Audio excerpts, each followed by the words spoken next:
Here, I'll explain how to identify the critical path in a project.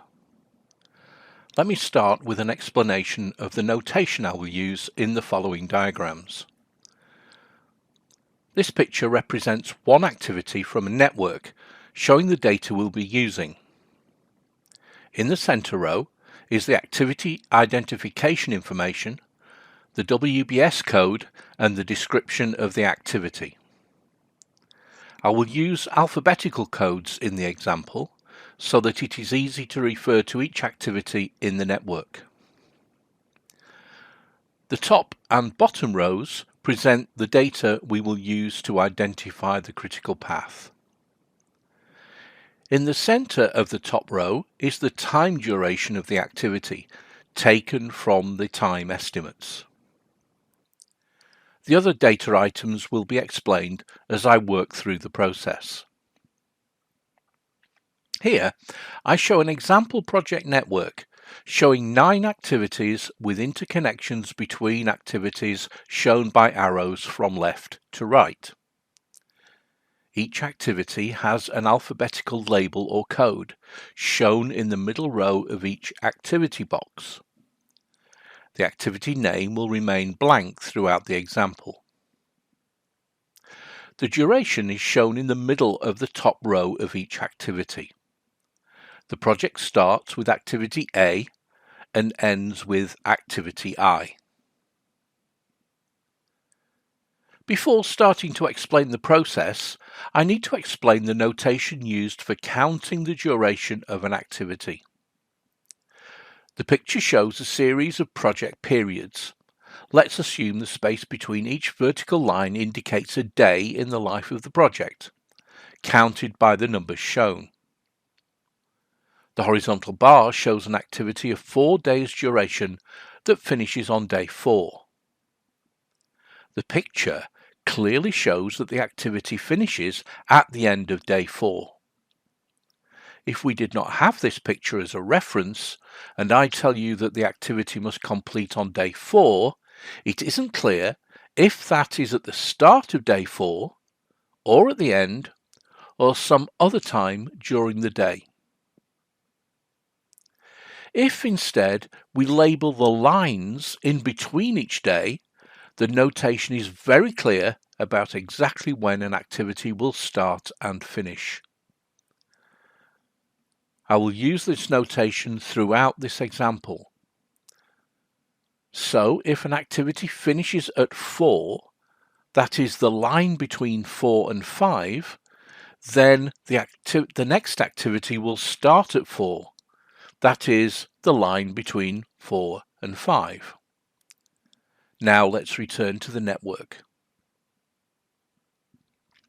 The first stage of the process is to develop what is called the forward pass.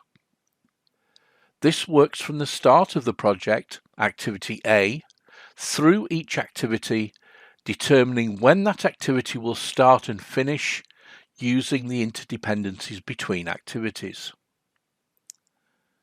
The forward pass identifies the earliest times that an activity can start and finish, because it assumes the next activity will start immediately its predecessor has finished.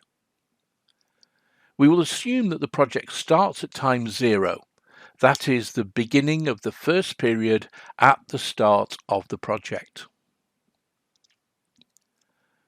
As the duration of activity A is 4, let's say it's 4 days, then A will finish at the end of the 4th day. So 0 plus 4 duration equals 4.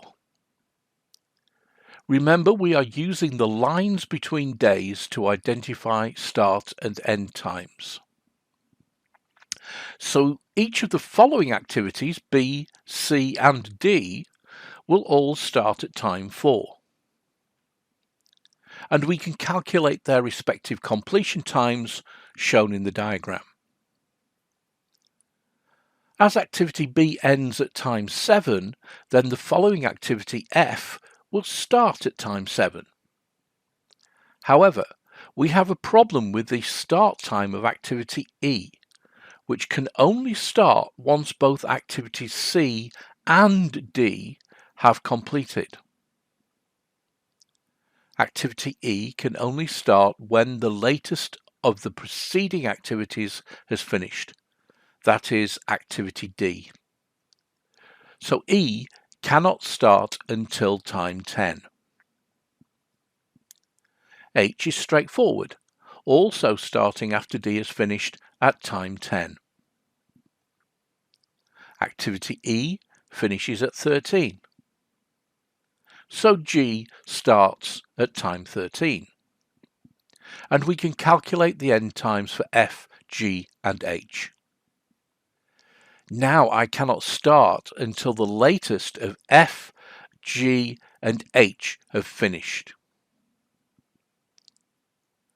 So I starts at 15 and finishes at 16. This gives us the end time of the whole project at time 16. We now know when the project will finish. This has been calculated by calculating the start and end times of each activity using the interconnections. In order to identify the critical path, we must now work backwards from the end of the project to determine the latest times that an activity can start and finish. Here, we're making sure that a preceding activity will finish such that the next activity can start. In the forward pass, we were finding out when an activity could start once the preceding activity had finished. This will allow us to identify activities that have some flexibility in their start and end times. So for the backward pass, we start at the end of the project, moving the activity and project finish time to the bottom row. This is moving the earliest finish time to the latest finish time so we can start the backward pass. By subtracting the duration from the latest finish time for activity I, we can calculate the latest start time as 15. This means that activities F, G and H must all complete at the latest by time 15. And we can calculate the latest start times for each of these activities. Activity E must finish so that G can start by time 15. So E must start at the latest by time 10. However, activities B and D must each finish in time for two successor activities to start. Activity B must finish in time for the earliest start time for activities F and G. The start time of F is 11 and the start time for G is 13.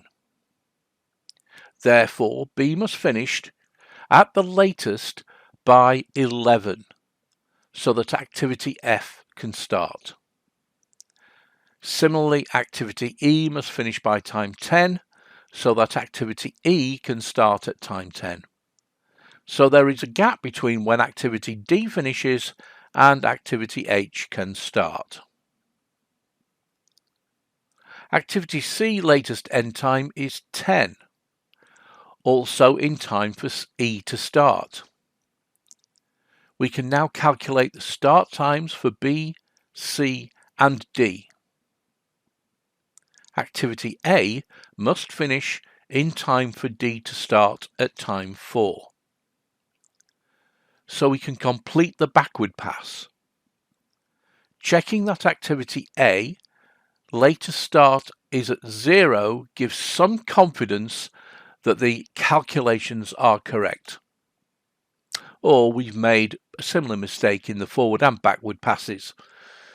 It's worth checking the arithmetic is correct to make sure. There is only one value to be completed in each activity.